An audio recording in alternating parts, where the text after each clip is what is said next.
everyone. Happy New Year, and I hope everyone had a terrific holiday season. I know I did. Just spending time with friends and family, snowboarding. It was really fantastic, and I'm just glad to be back and rejuvenated for this year. Obviously, I haven't done videos in the past 2 weeks, so there's a lot to catch up on. I want to talk about a major G10 nation.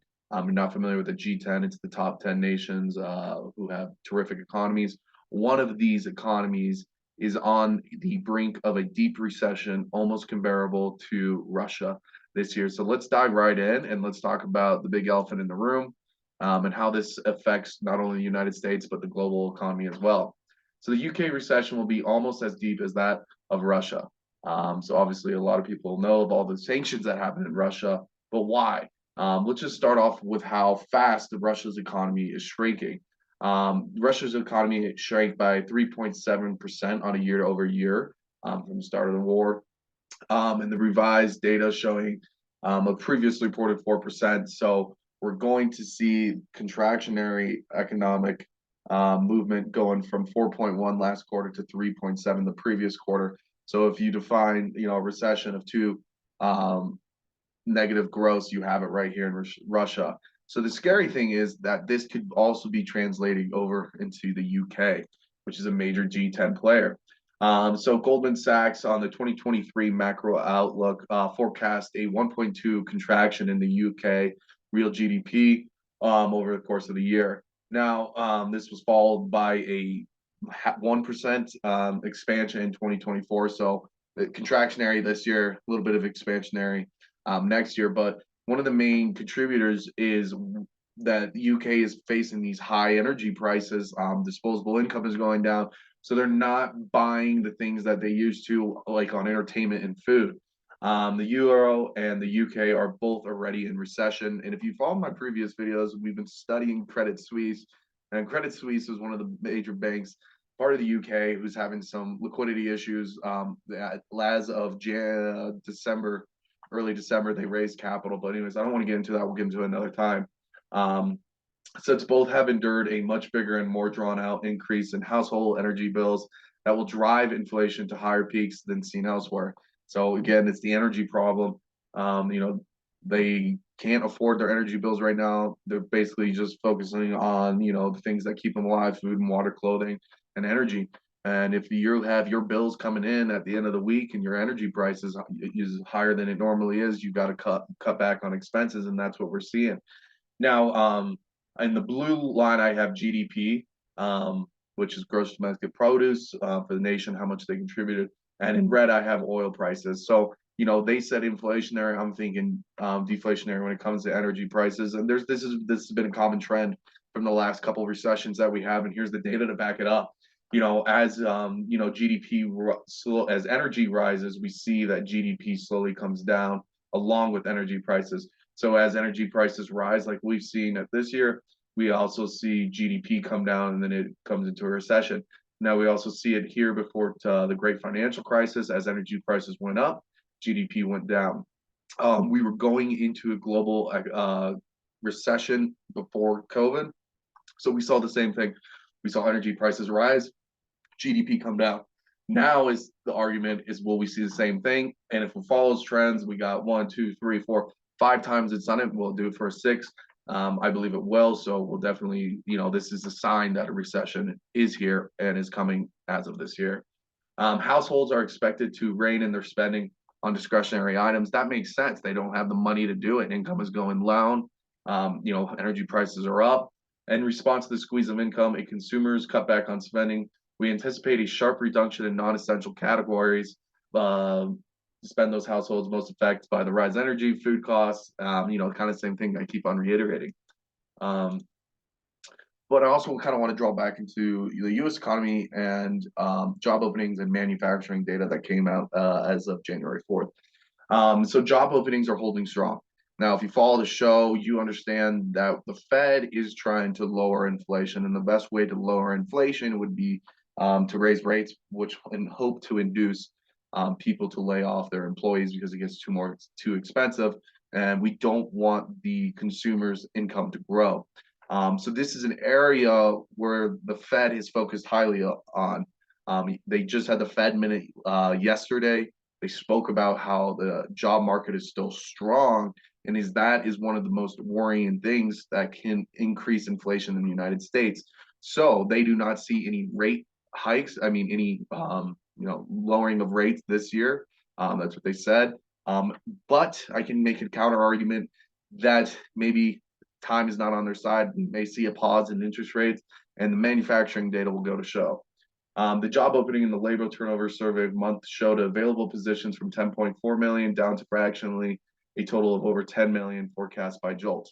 Now, JOLT is the Job Opportunities Labor Tactical Statistics Survey, and this is a survey that Janet Yellen from the United States Treasury follows.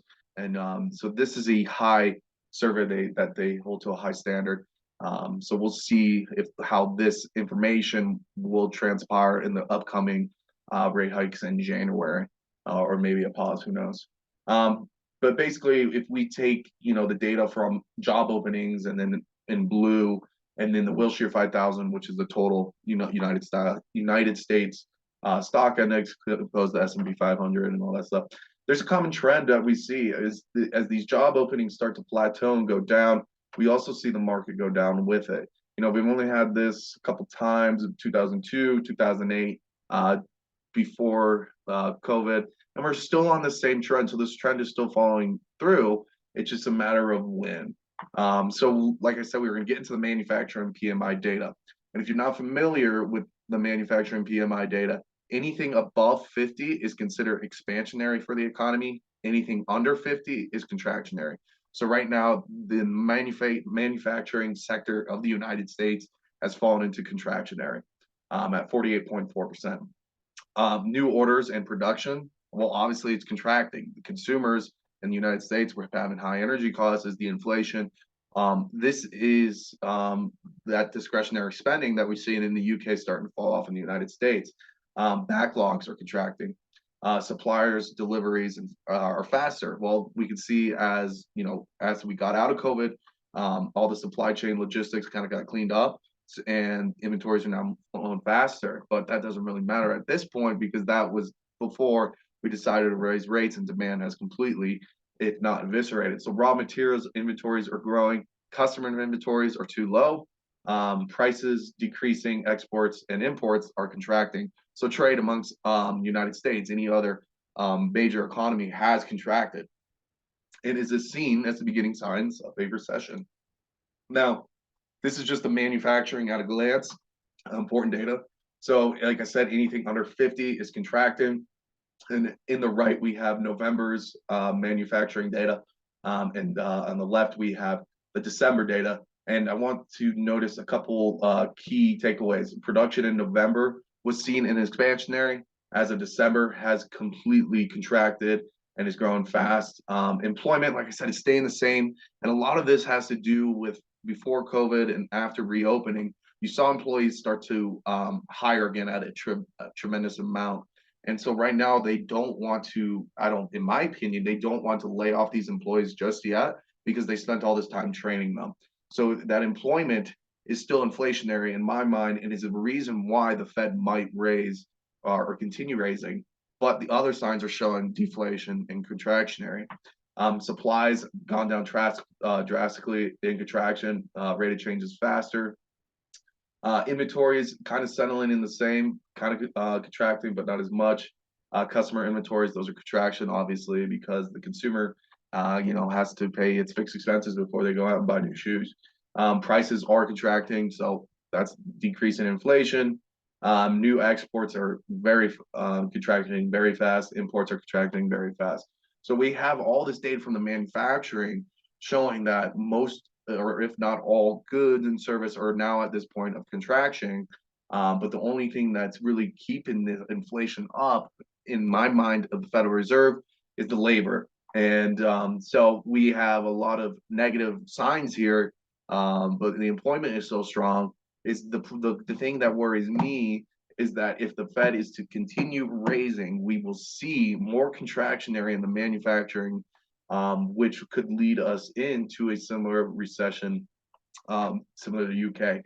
Obviously, this is just data from this month. So if these trends keep falling, thesis for a recession just keep on increasing, even though I believe we are in a recession right now.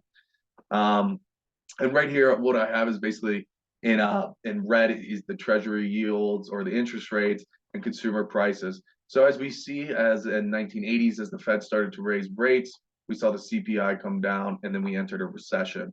You see it here a little bit. Here in 2005, the Fed started to raise rates.